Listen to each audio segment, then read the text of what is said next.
Florence Sawyer arrived in Caldwell, Kansas on a Tuesday in the spring of 1882, with 2 leather trunks, a cast-iron skillet that had survived 3 different households, and a jaw set so firm against the prairie wind that the station master later told his wife he had never seen a woman climb off a train looking quite so ready for war. She had not come to fight. She had come to work. The advertisement had been printed in the Wichita Beacon 4 weeks prior, and Florence had read it twice at the kitchen table of her cousin's cramped boarding house in Topeka, where she had been sleeping on a cot behind the pantry since her father's death left her with nothing but a handful of debts and the memory of better years. The advertisement read simply, "Housekeeper wanted, Underwood Ranch, 15 miles south of Caldwell. Must be capable of cooking for a crew of 8 to 12, maintaining the main house, and tolerating the particular conditions of a working cattle ranch. Wages fair. Inquire at the Caldwell post office for directions." No references required, only proof of honest character. It was that last line that had made Florence fold the paper and tuck it into her dress pocket. No references required, only proof of honest character. She had honest character in abundance. What she had lacked, since her father died and the small farm outside Lawrence was sold to cover his medical debts, was any kind of ground to stand on. She was 26 years old, which she understood the world considered dangerously close to being a woman who had run out of options. She did not consider it that way herself. She considered herself 26 years old and fully capable of deciding her own fate, which was perhaps why the station master's wife later used the word war when describing her arrival. There was something in Florence that did not bow easily. She arranged for her trunks to be held at the station, inquired about a wagon going south, and by mid-afternoon was seated on the buckboard beside a weathered old driver named Chester who chewed tobacco constantly and spoke approximately 4 words the entire 15 miles. She did not mind the silence. The land was extraordinary, wide and golden under the April sun, the grass already greening along the creek beds, and the sky so enormous overhead that she felt for the first time in months like she could breathe all the way down to the bottom of her lungs. The Underwood Ranch appeared first as a smudge of dark fence posts against the horizon, then as a collection of low buildings clustered around a 2-story main house that had once been painted white and was now the color of old cream. There was a bunkhouse to the east, a large barn behind it, corrals made of rough-hewn timber, a cookhouse attached to the main house by a covered walkway, and beyond everything, stretching in every direction until it met the sky, grass and cattle, and the particular wild stillness of the open Kansas range. Chester pulled the wagon to a stop in front of the main house porch and said, without removing the tobacco from his cheek, "Here you are." Florence stepped down from the buckboard and smoothed her traveling dress, which was a sensible dark blue wool that had taken the train journey with reasonable dignity. She looked at the house. The porch needed sweeping. One of the front shutters hung at a slight angle. There was a pair of muddy boots left directly in front of the door, which told her everything she needed to know about the current state of housekeeping. She was picking up the muddy boots to set them properly to the side of the door when Bernard Underwood came around the corner of the house so fast he nearly walked straight into her. He stopped. She stopped. She was holding his boots in both hands. He was not what she had pictured. The man who had placed that advertisement in her mind had been someone older, grayer, perhaps with a wife who had taken ill and left the housekeeping in disarray. Bernard Underwood was perhaps 31 or 32 years old, tall in the particular way of men who had spent years doing physical work, with dark hair that wanted cutting, and the kind of face that had been weathered by sun and wind into something angular and serious. He had dark eyes that registered surprise in a way that was almost comical given how quickly it was replaced by something more careful and controlled. He was wearing a work shirt rolled to the elbows and carrying a coil of rope over one shoulder, and he was looking at her holding his boots with an expression she could not quite name. "Those are mine," he said. "I noticed," Florence replied. "I moved them because they were directly in front of the door, which is a fine way to ensure someone breaks their neck. He stared at her for another moment. "You must be answering the advertisement." "Florence Sawyer," she said, and extended one hand while still holding the boots in the other, which required a brief reorganization that she accomplished without apparent difficulty. He shook her hand. His grip was firm, but he seemed slightly off balance in a way that had nothing to do with the uneven ground. "Bernard Underwood. I expected someone older," she offered. "I was going to say I did not know what I expected," he said. "I can cook for 12 men. I can keep a house clean enough to eat off the floors. I can manage a household budget. And I know how to treat minor injuries, which is useful when there are cattle involved," Florence said. She set his boots to the side of the door with precision. "I also know how to remove grass stains, saddle soap leather, and render lard properly, which the previous housekeeper apparently did not. Based on the condition of that skillet, I can see through the window." He turned to look at the window, then turned back. Something moved through his expression that she would later identify as the very beginning of being impressed, though he was working hard not to show it. "The previous housekeeper was here for 2 months," he said. "Before her there was no one for almost a year."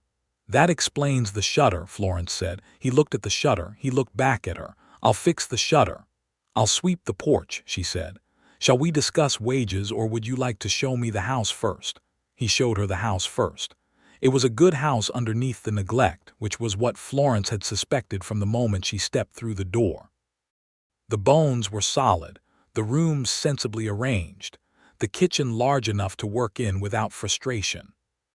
There was a proper range with a warming oven, a deep dry sink, shelves that wanted reorganizing, a pantry that was stocked in the haphazard way of a man who purchased things when he happened to think of them rather than planning ahead.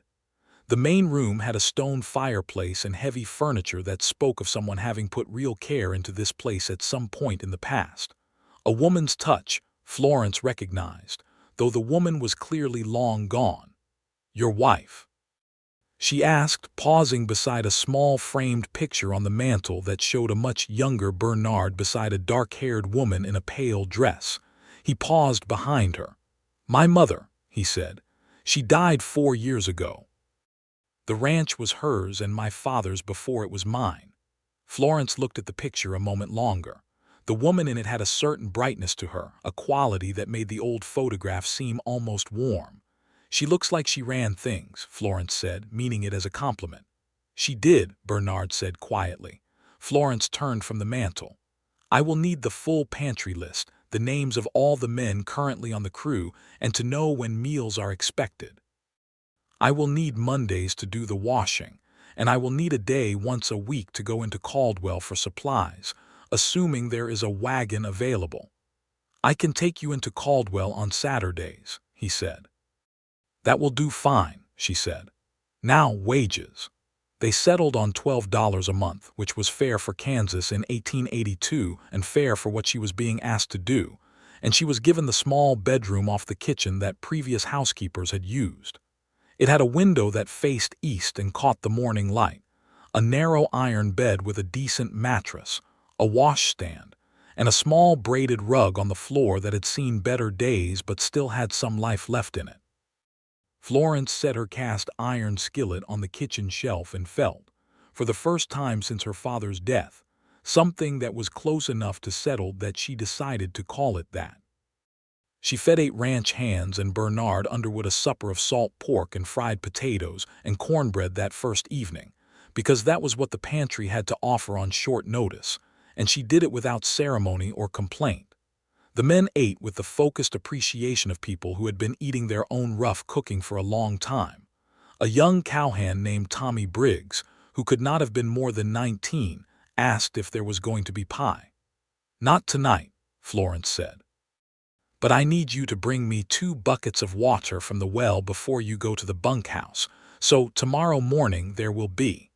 Tommy Briggs was back with the water in 4 minutes. Bernard watched this transaction from his end of the table with an expression she had not yet learned to read. He said nothing during supper except to ask for the salt once, but when the men filed out to the bunkhouse, and Florence began clearing the table. He stood and carried his own plate to the dry sink. "You do not have to do that," Florence said.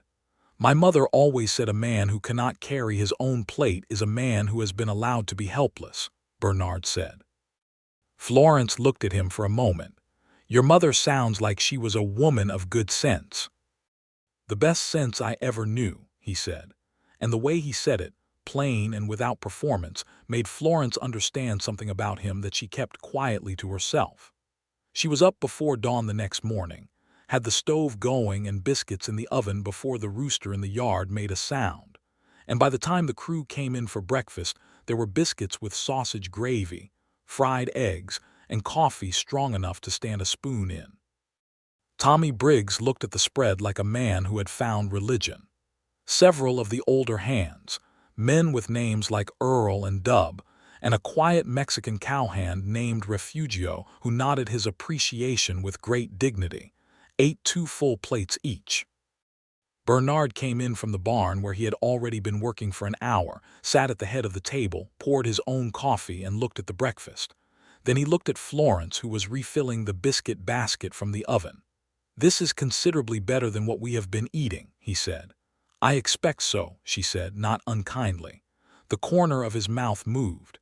It was the very beginning of a smile, she thought, though it did not quite complete itself. "You are not modest," he observed. "I am accurate," Florence said, and set the biscuits on the table and went back to the kitchen. The days settled into rhythm after that, the way days do when work gives them shape. Florence cooked 3 meals a day, kept the main house in order, did the washing on Mondays as agreed, baked twice a week, and gradually transformed the pantry from a chaos of random supplies into a properly organized system that meant she could plan meals a week ahead. She repaired the braided rug in her room using scraps from an old blanket she found in the chest at the foot of the bed. She fixed the hinge on the pantry door herself with a screwdriver she found in the barn. She rehung the shutter on the front of the house while Bernard was out working the north pasture, using a ladder from the barn, and a level that she borrowed without asking and returned precisely where she had found it. When he noticed the shutter was straight that evening, he stood on the porch for a long moment looking at it. Then he came inside and found Florence at the stove. "You fixed the shutter," he said. "It was bothering me," she said. "I said I would fix it." "You have been riding fence for 3 days," Florence said. The shutter did not want to wait 3 days. He stood in the kitchen doorway and she could feel him looking at her back while she stirred the pot. "You could have asked one of the men," he said. She turned and looked at him directly, with the kind of look that said several things at once without being rude about any of them. "I am capable of fixing a shutter, Bernard," she said. It was the first time she had used his name, and she had not planned it, but it came out naturally, and she did not apologize for it. "I said I would cook and clean. I did not say that was the limit of what I am capable of." He looked at her for a long moment. The kitchen was warm from the stove, and the early evening light was coming through the window, and there was something in the air between them, not tension exactly, more like the quality of attention a person gives to something that has surprised them in a way they want to understand better. "No," he said finally, "I do not suppose it is." He went to wash up for supper, and Florence turned back to the stove and let the feeling in her chest settle itself without examination. The weeks passed. She learned the men. Tommy Briggs, who was 19 and gap-toothed and enthusiastic in the way of young men who have not yet been worn down, developed a habit of appearing in the kitchen doorway at odd hours hoping for extra biscuits or conversation. And Florence tolerated this because he was genuinely sweet-natured, and also because he was useful when she needed something carried. Earl Pitts was a heavy-set man of about 45 who had been on the ranch since before Bernard's parents died, and who treated Florence with the cautious respect of a man who had learned that women who ran households well were not to be taken lightly. Refugio Alvarado spoke less English than the others, but made his gratitude for good food known through gestures and expression that needed no translation. The others came and went in Florence's awareness as the men they were, none of them remarkable except in their individual ways of being human, which she found quietly interesting. Bernard himself was more difficult to know. He was not unkind. He was not cold. He was simply a man who had learned, somewhere along the way, to keep himself contained. He ran the ranch with quiet competence, knew every inch of the land, treated his men with fairness if not particular warmth, and came to the dinner table each evening clean and reasonably polite. He always carried his own plate. He always said good night before he retired. He sometimes sat on the porch in the evenings with a cup of coffee and watched the dark land, and Florence sometimes heard him out there through the kitchen window while she was finishing the last of the cleaning, and she thought that was a man who carried a great deal of something and had no one to put it down with. In the 5th week, there was a dispute. It was a Saturday, which was the day they went to Caldwell for supplies, and Florence had been looking forward to it because she needed not only pantry goods but also thread, a new washboard handle, and a book from the small lending library that a woman named Mrs. Hartley ran out of her parlor on the east side of town. She had the list written out and was ready at the wagon at the agreed time, and Bernard came from the barn and looked at her sitting in the buckboard seat and said, "I need you to stay here today. I am taking Earl into town to deal with some business at the land office, and there is not room on the wagon." Florence looked at the wagon, which had a bench seat in the front wide enough for 3 people and an empty bed in the back. "There appears to be considerable room," she said. "I need the back for lumber," he said. She looked at him. He looked at her. His jaw was set in the way she had come to recognize as his version of a decision made. She also recognized that she was an employee and he was the employer, and that in 1882 in Kansas, a woman in her position did not have a great deal of leverage in this kind of conversation. "I need flour, sugar, lard, salt, dried beans, and the better part of a dozen other things," she said. "The household will feel the lack by midweek." "Write a list," he said. "I will get what I can." "You will not get it right," she said, not cruelly but honestly. "The flour at Hannigan's store has weevils in the bottom sacks. You need to ask for sacks from the back of the top shelf. The beans need to be the light ones, not the dark ones, because the men prefer them. The lard needs to be from the recent rendering, not the older tins they keep near the door." Bernard stopped. He had the particular expression of a man who is realizing that a thing he thought was simple is in fact considerably more complex than he imagined. "How do you know about the weevils at Hannigan's?" "Mrs. Hannigan told me the first Saturday we went in," Florence said. "We had a good conversation. You were at the land office for 40 minutes. He looked at her for another moment. Then he said, "All right, get in." Earl rode in the wagon bed with the lumber on the way back, and he seemed entirely comfortable with this arrangement, and Florence suspected he had heard the exchange by the barn and was privately enjoying it. She got her thread, her washboard handle, and 2 books from Mrs. Hartley's lending library, which turned out to have a better selection than she had expected, including a recent novel and a collection of poetry that Florence had wanted to read since she first saw it mentioned in a newspaper. She also got every item on the household list correctly. Bernard carried the flour sacks without being asked and did not say a word about the books. On the way home, with the late afternoon light laying gold across the prairie, Bernard said out of nowhere, "My mother used to read on the porch in the evenings." Florence looked at him. He was watching the road ahead. "Did she?" she said.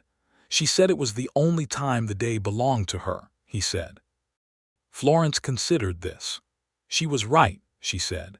He nodded once, and they drove the rest of the way in a silence that had changed character from all the silences before it, become something warmer and more deliberate, like a window opened to let in air.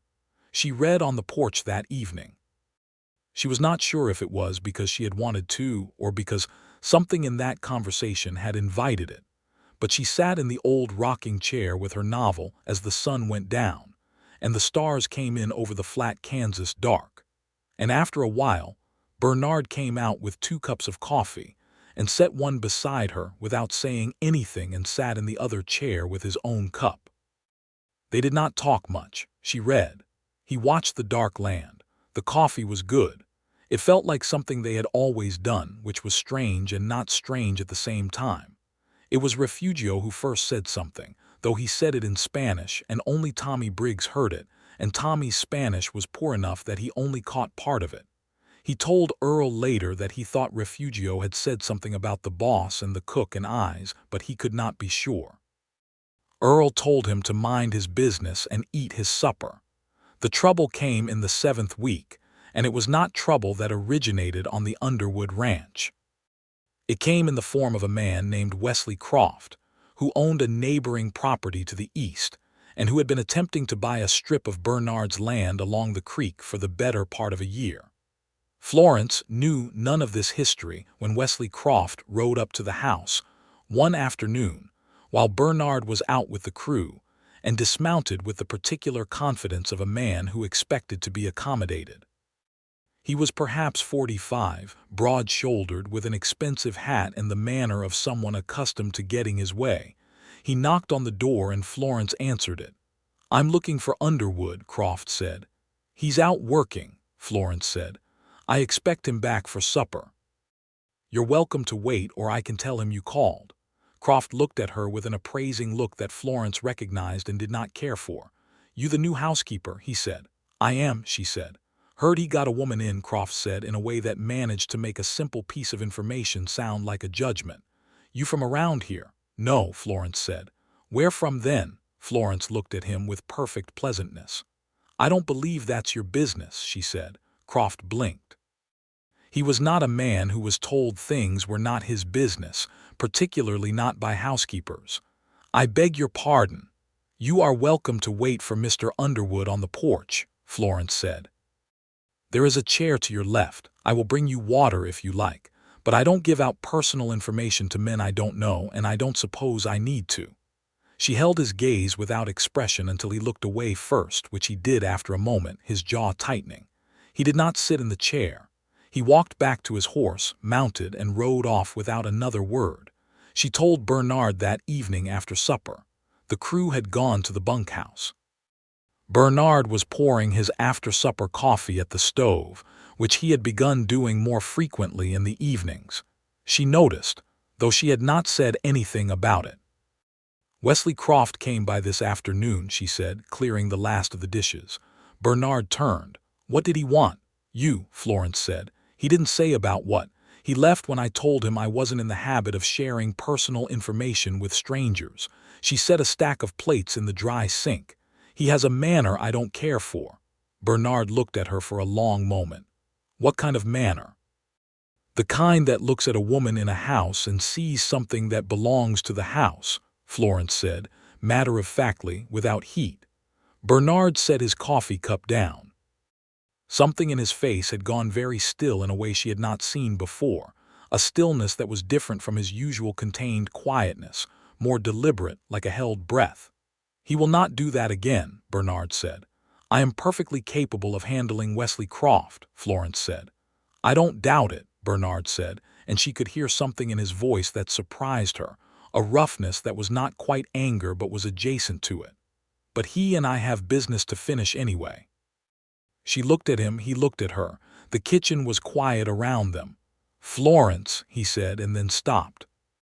It was the first time he had used her name, and the way he said it, careful and a little uncertain, was so unlike his usual controlled manner that it made something catch in her chest. "What is it?" she said gently. "Nothing," he said. "I am glad you are not the kind of person who would be managed by someone like Croft." She almost said something then, something about how she had never been the kind of person who could be managed by anyone who did not deserve her attention, but what she actually said was, "Your coffee is getting cold." He picked it up. She finished the dishes. And outside the windows the Kansas night was enormous and quiet and full of the same stars it had always been full of, though they seemed to Florence to be burning with slightly more particular attention than usual. She had been there 2 months when the letter came. It arrived on a Thursday with the other mail that Chester, the stage driver, dropped at the main house gate when he came through on his route, and it was addressed to Florence in a handwriting she recognized as belonging to her cousin Harriet in Topeka. She read it at the kitchen table while the bread was rising. Harriet wrote to say that their mother, Florence's Aunt Ruth, had taken ill. Not gravely ill, Harriet specified twice, as if worried Florence would misread it, but ill enough that Harriet was struggling to manage her mother's care and the boarding house and her own 3 children all at once. She was not asking Florence to come back. She was careful about that. She was only writing to say what was happening. Florence sat with the letter for a while. She was aware that her first feeling was something complicated, a mixture of genuine concern for Aunt Ruth, real sympathy for Harriet, and also something small and unwilling inside her that did not want to go back to Topeka, did not want to return to the cot behind the pantry, and the sense of being someone else's inconvenient extra problem.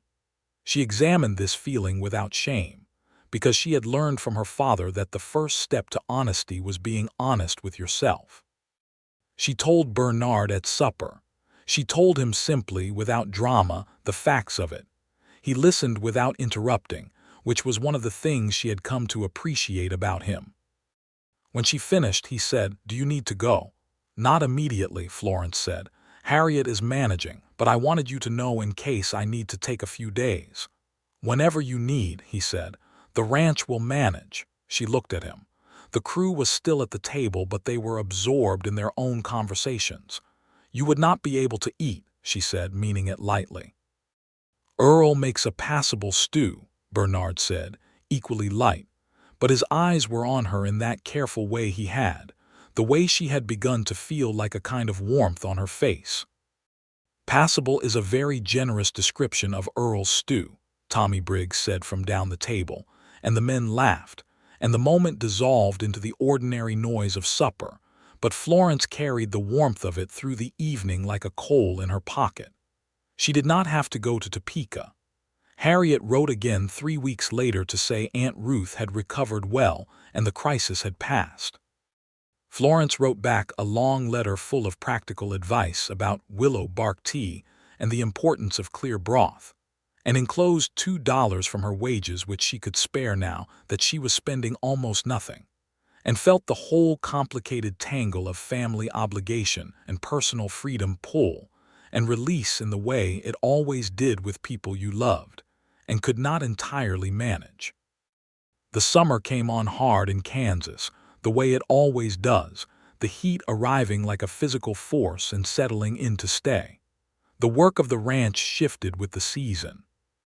The crew was larger in summer, taking on extra hands for the work of moving cattle and mending the miles of fence line, and Florence found herself cooking for as many as 14 men at the peak of it, which required a particular kind of organizational thinking she found genuinely satisfying. She planned menus a week out, made sure the supply runs were well timed, and kept track of what the larger crew consumed with the precision of someone who had always had a talent for logistics and had finally found somewhere useful to apply it. Bernard noticed. Of course he noticed. He was the kind of man who noticed things and said nothing about them until he had thought them through, and then said them plainly. He said this particular thing on an evening in July when the sun had finally gone down enough to make the porch bearable, and they were both out there with their coffee. She had taken to bringing his cup out with hers now, without discussion, and he had taken to waiting for her to come out before drinking it, which neither of them had acknowledged directly. "I want to talk to you about something," he said. "All right," she said. He turned his cup in his hands the way he did when he was thinking. "You are running this household better than it has been run since my mother," he said. "Better than my mother in some ways because you have a larger crew to manage and you do it without help." Florence watched the dark land. "I enjoy it," she said. "That makes it easier." "I know," he said. "That is what I wanted to talk about." He paused. "I have been watching you for 2 months and I am not going to pretend I do not see what I see. You are not just a woman who cooks and cleans. You are a woman who sees how a thing should be done and does it, whether anyone has asked you to or not. You fixed the shutter and the pantry door and the hinge on the chicken coop, and you reorganized the cellar, and you taught Tommy how to properly stack firewood so the green wood dries at the right rate. He paused again. You are not invisible in this place, Florence. I do not know if you know that. She looked at him. The July night was warm and full of cricket sound, and the stars were out in their full summer density. I know that here, she said. There have been other places where I was not so sure. What other places? He said, and the question was quiet, but it was not casual. She was quiet for a moment, deciding how much to say. My father was a good man, she said. But he was of a generation that believed women were best suited to the background. I loved him. I understood that what he believed was simply what the world had taught him. But after he died and I was in Topeka in my cousin's house, I began to understand what it felt like to be a shadow. Present and necessary, but not quite visible as a person. Bernard had turned to look at her directly. She could feel it without meeting his eyes. That is why the advertisement appealed to me, she said. The phrase honest character. It suggested that what mattered was what a person actually was, not what role they filled. It was the phrase my mother used, he said, for everything. She hired based on honest character, and she lived based on it, and she died with it. He paused. I put it in the advertisement because it was the only standard I knew. Florence looked at him then. He was watching her with an expression that was no longer careful or contained. It was open in the way a man's face is open when he has stopped managing himself, and it was focused on her with an intensity that was entirely different from anything he had directed at her before. I have not seen a woman like you, he said, simply and directly, the way he said everything when he meant it. In my life, I have not seen one. The words settled around them like the warm night air, real and present and not going anywhere. Florence felt her heart doing something she had decided at age 22 after a particular disappointment with a man in Lawrence who had wanted a wife but not a person, that it would probably not do again. She had been wrong, apparently. Bernard, she said carefully. I know what you are going to say, he said. That you work here, that this is complicated. I was going to say, Florence said, that I have not met a man who noticed what I actually was before. Men have noticed that I am capable. They have noticed that I am useful. You are the first one who has noticed me. He reached over and took her hand.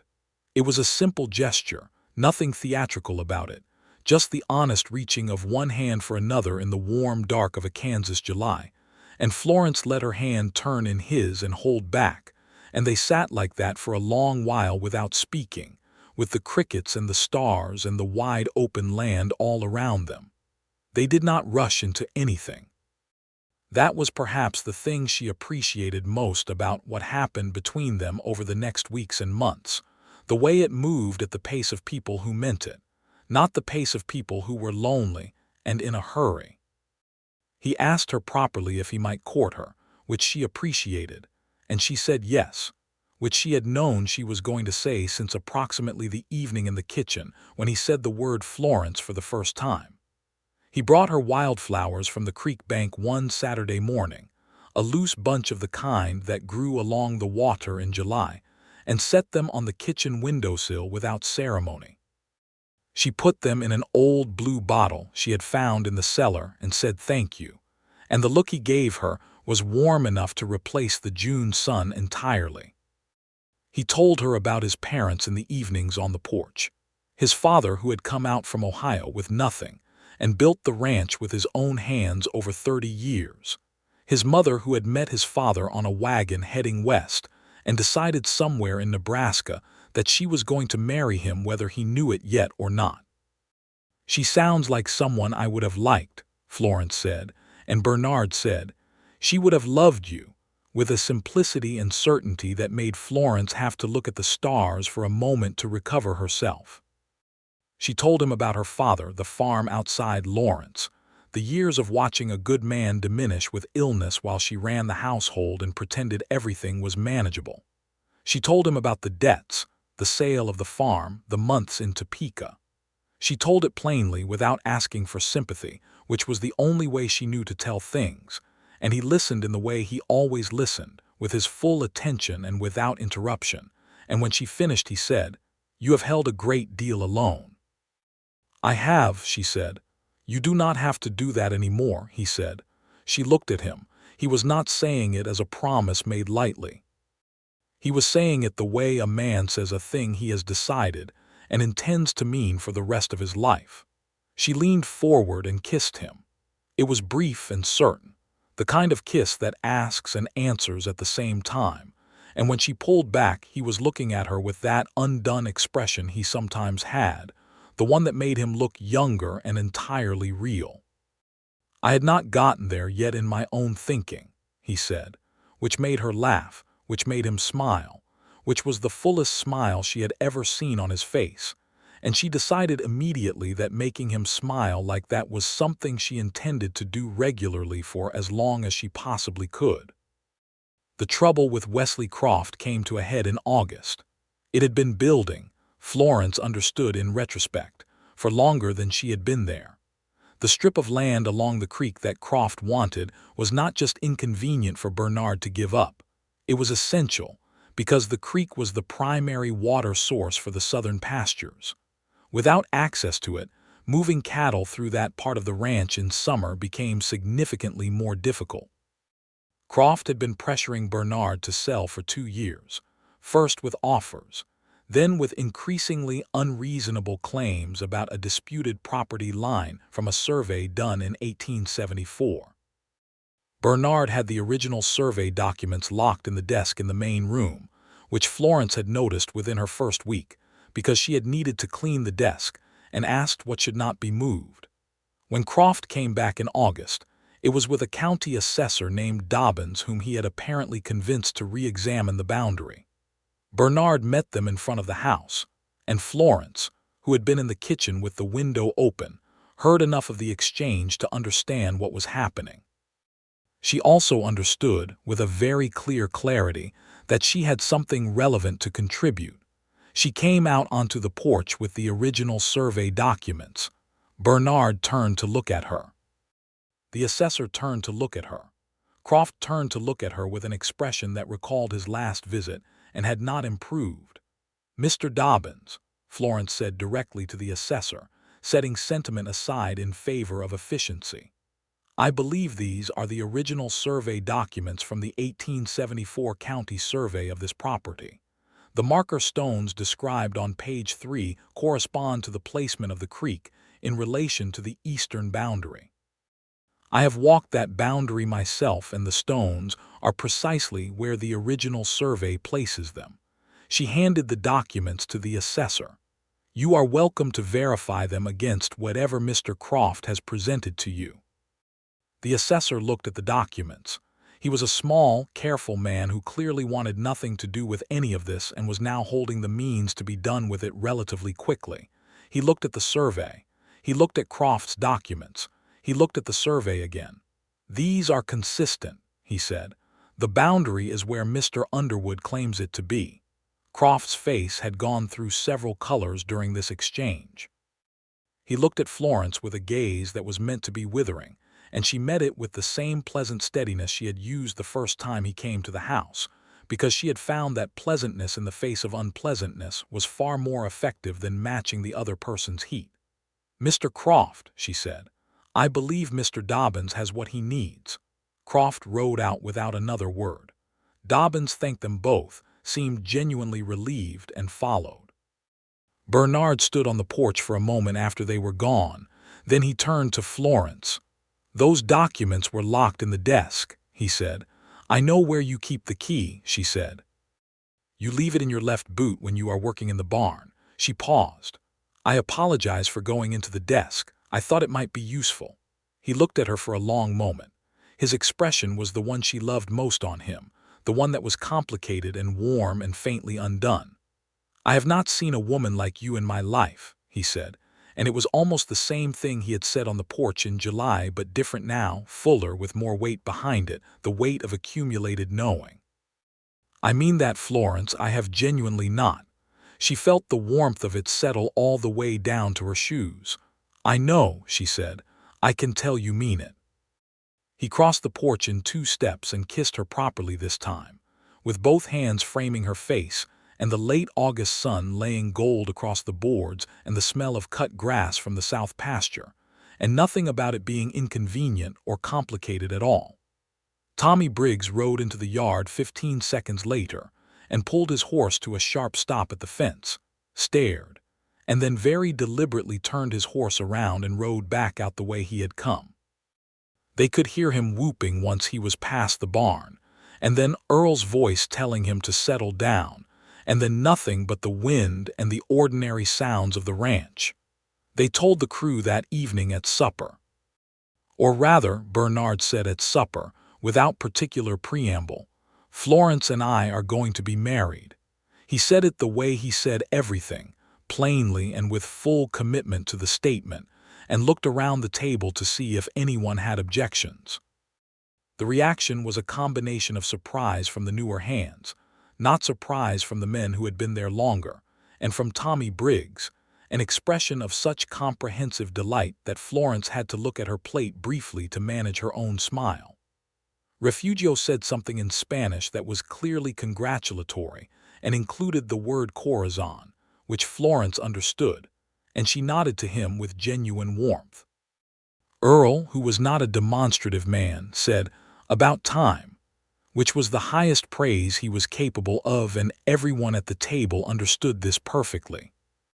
They were married on the 15th of October, 1882, in Caldwell at the small Methodist church on the north end of town, in a ceremony that was simple and attended by the ranch crew, Mrs. Hartley from the lending library who had become a genuine friend, and a woman named Clara Bent who ran the millinery and had taken to Florence with enthusiasm from their first meeting.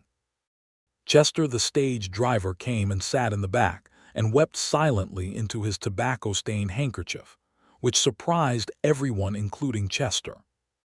Florence wore a dress of deep gold wool that she had made herself from fabric she had purchased in increments over the previous month.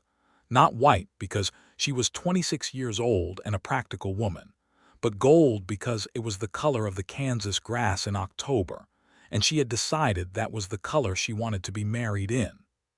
Mrs. Hartley said it was the most beautiful wedding dress she had seen that wasn't white, and Florence thanked her sincerely. Bernard wore his good suit that had been pressed by Florence the night before, and he stood at the altar and watched her walk down the short aisle toward him with an expression that made Clara Bent cry into her handkerchief, and Tommy Briggs stand very straight and try to look composed, because the way Bernard was looking at Florence was something none of them had words for but all of them recognized. After the ceremony they had a wedding supper at the ranch, which Florence had organized and largely cooked herself because she had not been able to resist it, though several of the women from town had also brought dishes, and the table was remarkable.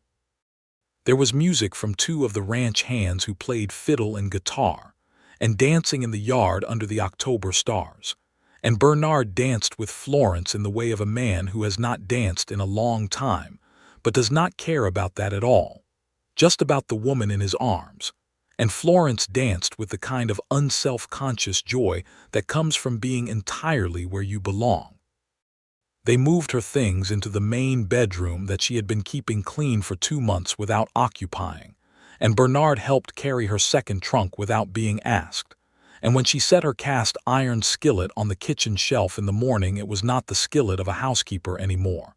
It was simply hers, in a house that was also hers, and the difference was everything. The winter of 1882 came and they lived through it together. Kansas winters were serious, and the ranch contracted in the cold, the crew smaller, the days shorter, the work heavier in particular ways.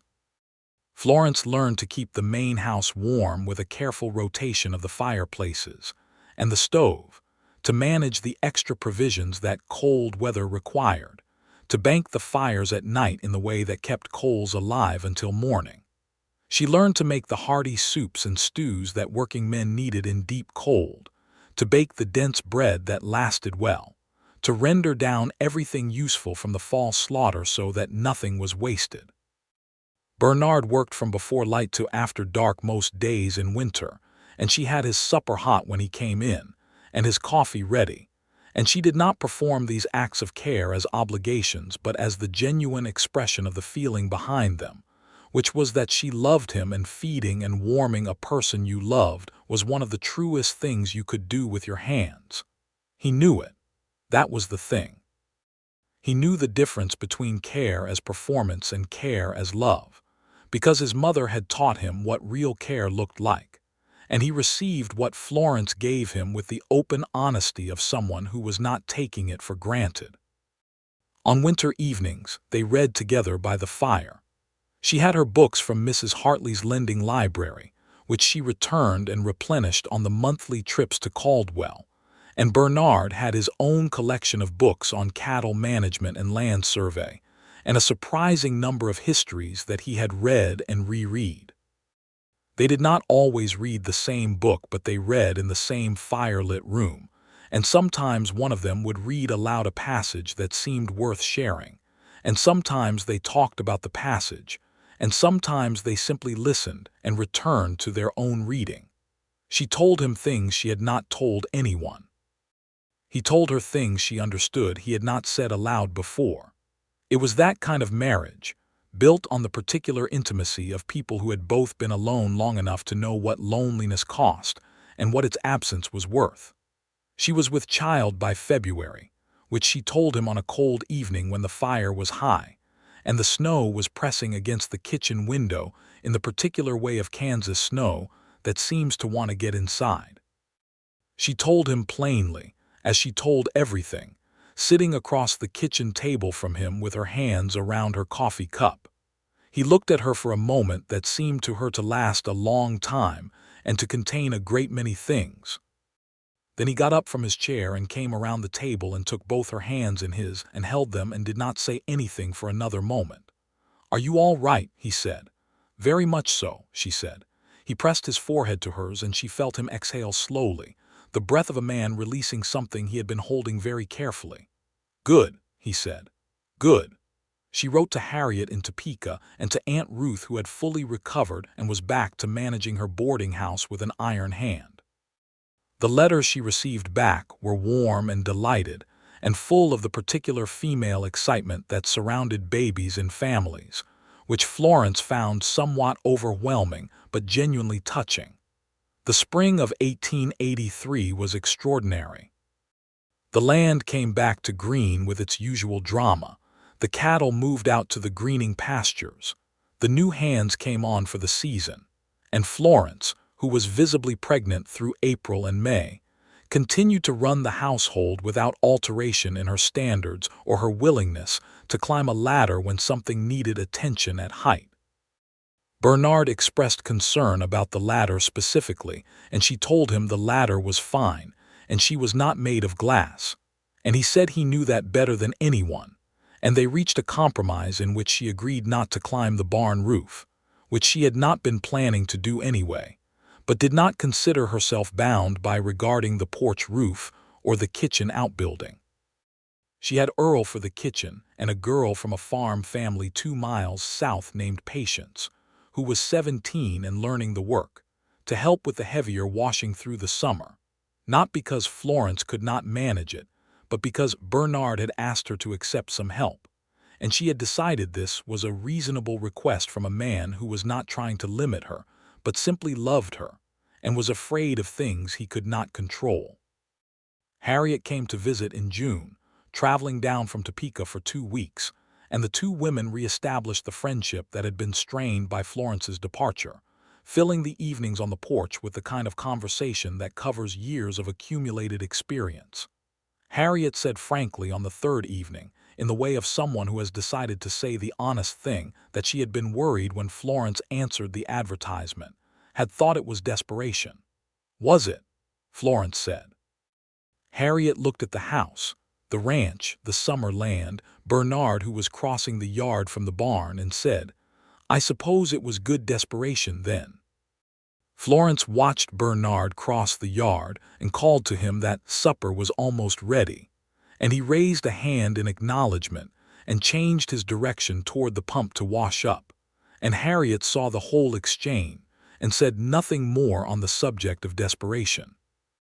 Their son was born on the 14th of July, 1883, in the main bedroom of the Underwood Ranch, with the assistance of a midwife from Caldwell named Mrs. Greer, who had delivered approximately half the children in that part of Kansas and knew her business thoroughly. He was born in the morning, which Florence had appreciated because it meant the whole long day lay ahead to recover in, and he was strong and loud, and had his father's dark eyes and his mother's determined jaw, which was visible even at birth, which Mrs. Greer said she had seen before, and which suggested, in her experience, a child of strong character. Bernard held him for the first time standing in the morning light coming through the bedroom window, and Florence watched her husband hold their son, and felt something so profound and simple that she did not try to name it, just held it. They named him Thomas Edward Underwood. Thomas for nobody in particular, because they both liked the name, and sometimes a name is just a name. Edward for Bernard's father.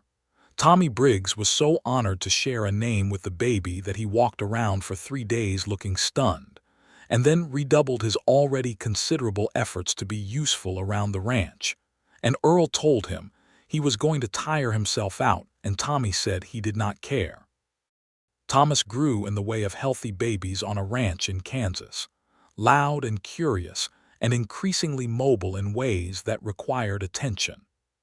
Florence kept him in the kitchen with her in a basket while he was very small, and when he grew too active for the basket she arranged the kitchen so the interesting things were up high, and the floor was cleared for exploration.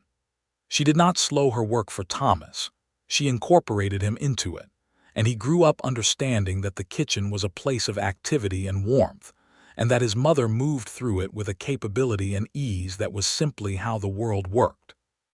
Bernard took Thomas to the barn from the time the boy could walk steadily, which was early, and introduced him to the horses and the cattle with the gravity of a man conducting important business, which Thomas treated with equal gravity. By the time he was 2 years old, he had an opinion about every horse on the property, and Refugio, who had taken a particular interest in the boy, had taught him several words in Spanish, including several for the horses specifically, which the boy used with great confidence and zero accuracy of pronunciation, which delighted everyone. The ranch grew in those years. Bernard made several smart decisions about the cattle market, and a good run of seasons helped. And by 1885, the Underwood Ranch was one of the more prosperous operations in the county. Florence ran the household with the same systematic efficiency she had brought from her first week, but the household was larger now and more complex, and she found she was also keeping the financial books for the household side of the ranch, which Bernard had asked her to take on after observing for 2 years that her instincts about money were reliably better than his. "I spent a great deal of time managing on very little," she said when he asked her to take it on. "It teaches you to see where things are going before they get there. Then it is the best possible qualification," he said, and she took the books and within 3 months had identified 3 places where they were overspending, and 2 where they were underspending in ways that cost them more in the long run. She sent money to Harriet regularly. Not large amounts, but regular, and she sent money to Aunt Ruth as well, quietly and without making an occasion of it, because Aunt Ruth's boarding house was always slightly underwater financially, and the money made a genuine difference, and Florence had it to give. She did not mention this to Bernard specifically because she knew he would tell her of course she should do it, and she preferred to do it without requiring permission, which was simply her nature. He found out about it eventually, because Bernard Underwood was a man who read his financial books with care even after handing them to his wife, and he asked about a line item that appeared regularly, and she told him plainly. "You did not mention it," he said. "I did not need your permission," she said. "It is from my household wages that I carry over each month. It did not affect the ranch accounts." He looked at her for a moment. "I know I do not need to give you permission," he said. "I was not suggesting that. I was going to say I should have thought of it myself." She looked at him. He looked at her. The books lay open between them on the kitchen table. "You have thought of a great many things," she said. "You have thought of more," he said with a smile. She reached across and took his hand the way he had taken hers that July evening, and he held on. In 1886 she was with child again, which she told him this time over breakfast on a Tuesday morning, matter-of-factly, the way she told everything, passing him the biscuit basket and mentioning it as if it were information about the weather. He set the biscuit basket down and looked at her with such comprehensive happiness that Thomas, who was nearly 3 and was sitting in his chair eating with focused concentration, looked up from his food to see what his father was looking at. "Mama," Thomas said. "Your father is happy," Florence said. "Oh," Thomas said, and returned to his food. Bernard reached across the table and touched Florence's hand briefly, the gesture that meant everything between them and needed no translation. The second child arrived in January of 1887, which was not Florence's preferred month for anything. But children came when they came, and she had long ago accepted that the natural world arranged itself on its own schedule without much reference to human preference. It was a girl this time, born in a snowstorm, which Mrs. Greer arrived for only barely in time, having ridden through weather that impressed even her. She was smaller than Thomas had been but made an equal amount of noise, which Mrs. Greer said was a very good sign. They named her Ruth, for Aunt Ruth in Topeka, who received a letter informing her of this and wrote back a reply that Florence kept for the rest of her life because it was the warmest thing Aunt Ruth had ever written to her, full of a love that Ruth had always had but rarely expressed in letters. Thomas, nearly 3½ examined his sister in her basket with the seriousness he brought to all new information. "Small," he said. "She will grow," Florence said. "Like the calves," Thomas said. "Very like the calves," Florence said. "All right," Thomas said, apparently satisfied, and went to find his father. The winter of 1887 was the hardest in memory in Kansas, which was saying something, and it tested the ranch severely. Cattle losses were significant across the county, and the Underwood Ranch was not spared, losing a portion of the herd to the combination of brutal cold and storms that rolled in one after another without the usual respite. Bernard worked through it without complaint, day after exhausting day, and Florence kept the house warm and the food coming and took on twice her usual workload, because the crew was overwhelmed, and she was not willing to watch people go undersupported when she could prevent it. She worked beside Earl and the reduced winter crew without asking anyone's permission or announcing what she was doing, simply seeing what needed doing and doing it. She cut firewood when the supply ran low. She helped move supplies between the barn and the house in weather that made simple walking dangerous. She kept the financial records updated through all of it so that, when the spring came and Bernard needed to make decisions about rebuilding the herd, the numbers were precise and useful, and the decisions could be made clearly. One evening in the worst week of it, with the storm howling outside and baby Ruth asleep and Thomas asleep, and the house as warm as Florence could manage it, Bernard came in from a final check of the horses and stood in the kitchen doorway covered in snow and looked at his wife at the table with the lamp lit, and the books open and the baby's clean clothing folded in a basket beside her. "Come and eat," she said, without looking up from the books. "There is soup on the stove." He came in and took off his coat and his boots and sat at the table. She got up and ladled the soup and set it in front of him and refilled her own coffee and sat back down. "What is the damage?" he said, meaning the accounts.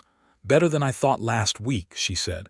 "Worse than I hoped, but manageable. We do not have to sell the good breeding stock."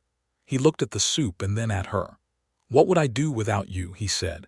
It was not a rhetorical question, or it was, but in the particular way that means something more than rhetoric. "Eat worse," she said. He laughed. Actually laughed, the full sound of it that she still counted as one of the best sounds on the ranch. And then he ate his soup, and she went back to the books, and the storm made noise at the windows and the house held against it. The spring after the hard winter came with the particular relief of something that has been waited for and earned. The grass came back. The herd was rebuilt through careful purchasing that Florence managed the books for, and the Underwood Ranch moved through the season and into the summer with the measured recovery of a sound operation that has weathered a bad year well. Refugio left in the spring of 1887 to return to his family in Texas, and the farewell was genuine on all sides. He shook Bernard's hand and touched his hat to Florence and said something to her in Spanish that she had enough Spanish now to understand mostly, which was that she was the heart of this place, and the boss was a lucky man to know it. Florence said in her careful Spanish that Refugio was always welcome on the Underwood Ranch and that she hoped his family was well, and he rode south with the kind of dignity that had always been his way, and she watched until he was past the fence line. Tommy Briggs stayed. Tommy, now 24 and no longer quite as gap-toothed and unformed as the 19-year-old who had asked about pie on Florence's first night, had grown into a capable hand who Bernard trusted with increasing responsibility. He had also, in the natural way of young men in cattle country, fallen in love with the eldest daughter of a farming family 2 miles east, a clear-eyed girl named Josephine who came to church in Caldwell on Sundays, and who Florence had observed and approved of without saying so, because it was not her business to approve or disapprove, but she observed anyway. Tommy asked Florence's opinion on a Sunday afternoon in June, appearing in the kitchen doorway with a hat in his hands and the expression of a young man attempting to be casual about something that was clearly costing him considerable effort. "Mrs. Underwood," he said, "I wondered if you might give me some advice." "About Josephine Hartley," Florence said. He stared. "How did you know that?" "I am observant," Florence said. She set down the pie crust she was working on. "Tommy, you have been watching her at church for 3 months, and you turn the color of a good sunset every time she speaks to you. What is your question?" He asked for advice about how to approach Josephine's father, who was a serious man with strong opinions about who his daughter spent time with. Florence told him what she thought, plainly and practically, and then told him that the most important thing he could do was be honest about his prospects and his character, and leave the rest to Josephine herself, because a woman worth having was a woman whose own judgment deserved respect. Tommy nodded slowly, processing this. "Mr. Underwood said something similar," he said. "He said honest character was the only real credential. He learned that from his mother," Florence said. "I have the benefit of the same advice twice." Tommy Briggs courted Josephine Hartley through the autumn and married her the following spring in Caldwell, and Florence made them a wedding quilt over the winter from scraps of fabric that included, among others, a piece of the blue wool from her own traveling dress and a square cut from the gold fabric of her wedding dress. And Tommy, who was not a man given to being overcome by things, was overcome by the quilt, and had to excuse himself briefly to the back porch. Ruth walked at 11 months, which neither Florence nor Bernard were surprised by, given that Thomas had walked at 10 months, and both children had clearly inherited Florence's preference for getting things done without waiting for the prescribed schedule. She spoke her first word at 9 months, which was dada, which seemed right, and also made Bernard look at Florence with an expression she described to Harriet as a man being very gently undone by a baby. Thomas at 4 was already trailing his father around the ranch with the focused intentionality of a boy who has decided what he is going to be, and is simply getting an early start on the learning. He had opinions about cattle that were not wrong, which Earl remarked upon with the approving brevity that was his version of high praise. Florence read to both children in the evenings, in the main room by the fire, the same way she had always read, except now there were 2 small people pressed against her sides, and Bernard was in his chair nearby, and the room was full of the kind of settled warmth that she used to imagine from the outside of other people's lives when she was sleeping on a cot behind her cousin's pantry in Topeka. She was 32 now, and she thought about that sometimes. She had been 26 and arriving in a strange town with a skillet and 2 trunks, and a determination that the world was not going to make her invisible. 6 years had given her a ranch, a marriage, 2 children, a community, and a life so solidly and fully her own that she sometimes stood in her kitchen in the early morning before anyone else was up, before the stove was lit and the day had begun, and simply felt the weight and warmth of it. On one such morning, Bernard came down earlier than usual and found her standing at the kitchen window looking out at the sunrise, which was doing what Kansas sunrises did in September, which was painting the entire sky in colors that had no names in any catalog. "You are up early," he said. "I was thinking," she said. He came and stood beside her and looked at the sunrise. He was in his work clothes already, moving toward the day with his usual purposeful quiet. He put his arm around her and she leaned into him. "What were you thinking about?" he said. "6 years ago I arrived at this house holding your boots," she said. "You looked at me like you didn't know what I was." He made a sound that was almost a laugh. "I had absolutely no idea what you were," he said. "And now," she said. He turned and looked at her in the September light coming through the kitchen window. His wife, the woman who ran his house and his accounts and his heart with equal competence and equal care. The woman who had fixed his shutters and his survey disputes and his tendency toward solitude. And every cold and silent evening he had spent on that porch before she came and sat down beside him and handed him a cup of coffee. "Now I know exactly what you are," he said. "You are the person without whom none of this would be what it is." She looked at him and felt the full particular happiness of being entirely known by someone who finds in the knowing only reason to love better and more. "Also," he said, "you are the person who makes the biscuits." "The biscuits are very important," she agreed.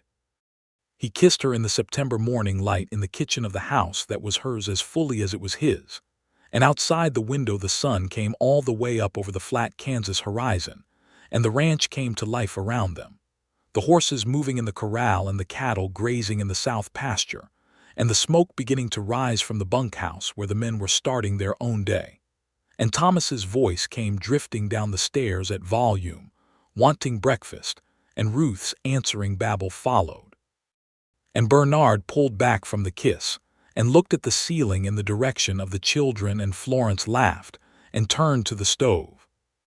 She lit the stove, and set the coffee on and reached for the flour and the cast iron skillet that had been in 3 different households, and had arrived in this one on the day she arrived, and had not moved from its shelf on the kitchen wall since. She lifted it with the ease of long familiarity and set it on the stove and thought, as she sometimes did, of the morning she arrived and set it on a different shelf in a house that was not yet hers, and looked at the kitchen and thought, "This is a good house underneath the neglect." She had been right. The years continued in the way of good years, with their ordinary difficulties and their extraordinary gifts, the seasons cycling through the Kansas landscape with the reliable drama of a land that does nothing quietly. Thomas grew into a boy of 7, and then 8, who was his father's shadow in the fields and his mother's argument partner at the kitchen table, because Florence had decided from his infancy that she would raise a child who knew how to think and defend a position, and Thomas had taken to this with an enthusiasm that occasionally overwhelmed even his own parents. Ruth at 3 and 4 was a creature of such focused will and social confidence that even the most reserved ranch hands found themselves engaged in lengthy conversations with her about horses and pie and the relative merits of various types of cloud. The Underwood Ranch had become, by the late 1880s, not only a prosperous operation, but something of a center of the community in that stretch of southern Kansas. Florence had a hand in this that was neither accidental nor announced. She had an instinct for hospitality that was not about performance but about genuine care, and the ranch house on a Sunday after church became a place where neighbors gathered with a naturalness that felt entirely organic and was entirely engineered by a woman who understood that communities were made by the same thing as households: intention and honest attention, and people who showed up and fed each other. Mrs. Hartley from the lending library came regularly. Clara Bent from the millinery came with her husband, who turned out to be a fascinating man who had been a surveyor before he settled into the hat business. Josephine and Tommy Briggs came with their growing family, their daughter Mee and then their son William, and the children ran the ranch yard with Thomas and Ruth, in a chaos that the adults watched from the porch with the contented observation of people who are exactly where they want to be.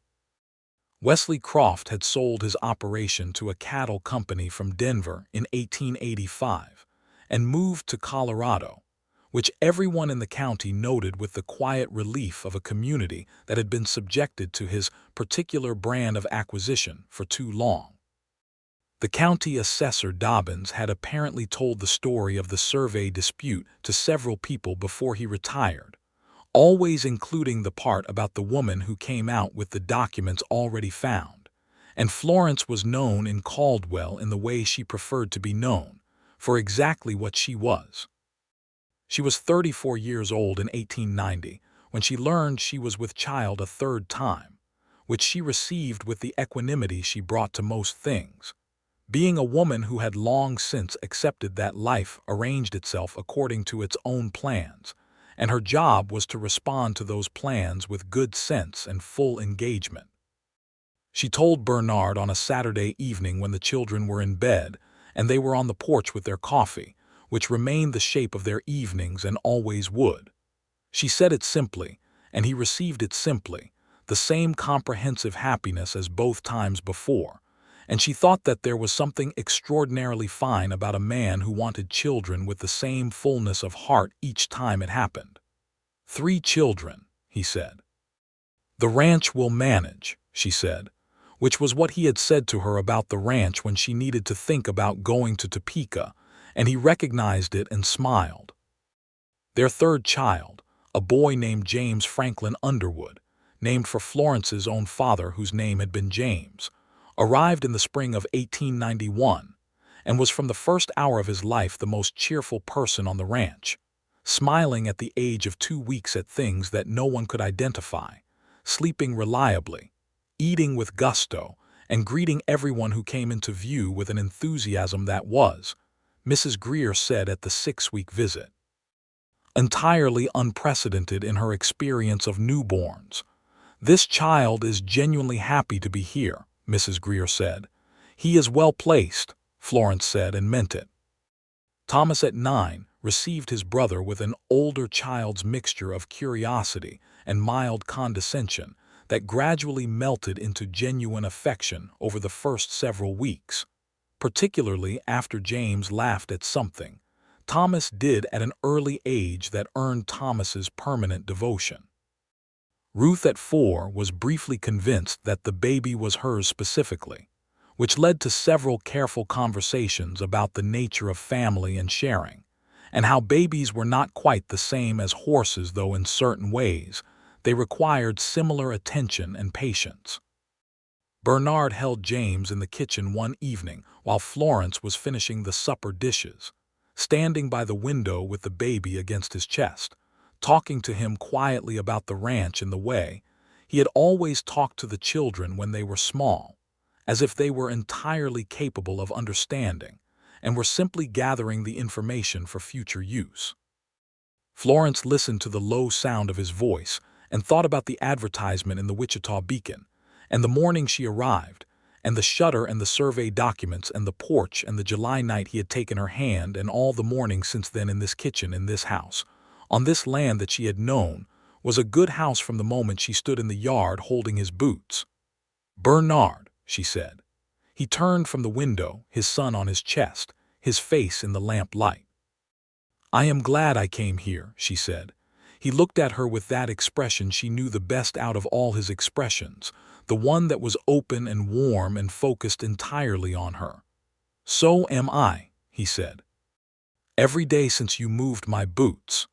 She dried the last dish and hung the cloth and came to him and put her hand on James's warm back and leaned her forehead against Bernard's shoulder, and the evening closed around them with the particular quality of an evening that does not need to be anything other than exactly what it is.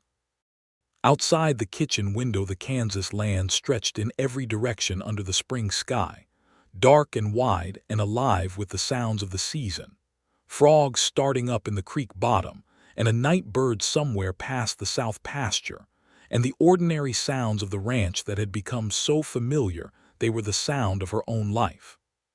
Her boots were on the back porch beside his boots, which were placed properly to the side of the door, where they would not cause anyone to break their neck.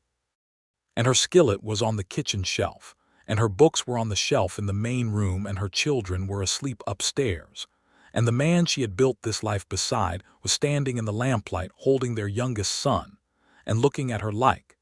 She was the answer to something he had not known he was asking until the day she stepped off the train with a jaw set against the wind, and a particular quality of presence that would not be managed or reduced or made invisible by anyone. She had said she would cook and clean, and she had, with pride and skill and genuine love for the work. She had also said she would not be invisible, and she had not been, not for a single day in this house, not in this marriage, not in this life she had built with her own capable and honest and determined hands. And Bernard Underwood, rancher, decent man, the son of good people and the husband of an extraordinary woman, had known from the beginning what he had, and had said so plainly on a warm July porch with the stars out and the crickets singing, in the way he said everything that mattered, "I have not seen a woman like you in my life." He had been right about that too. The night deepened over the ranch and the stars came out fully, and the spring wind moved through the Kansas grass the way it always had, the way it would long after all of them were gone. And inside the warm house on the hill the lamp burned in the kitchen window, visible from a mile in every direction, steady and bright and entirely, permanently, gloriously there.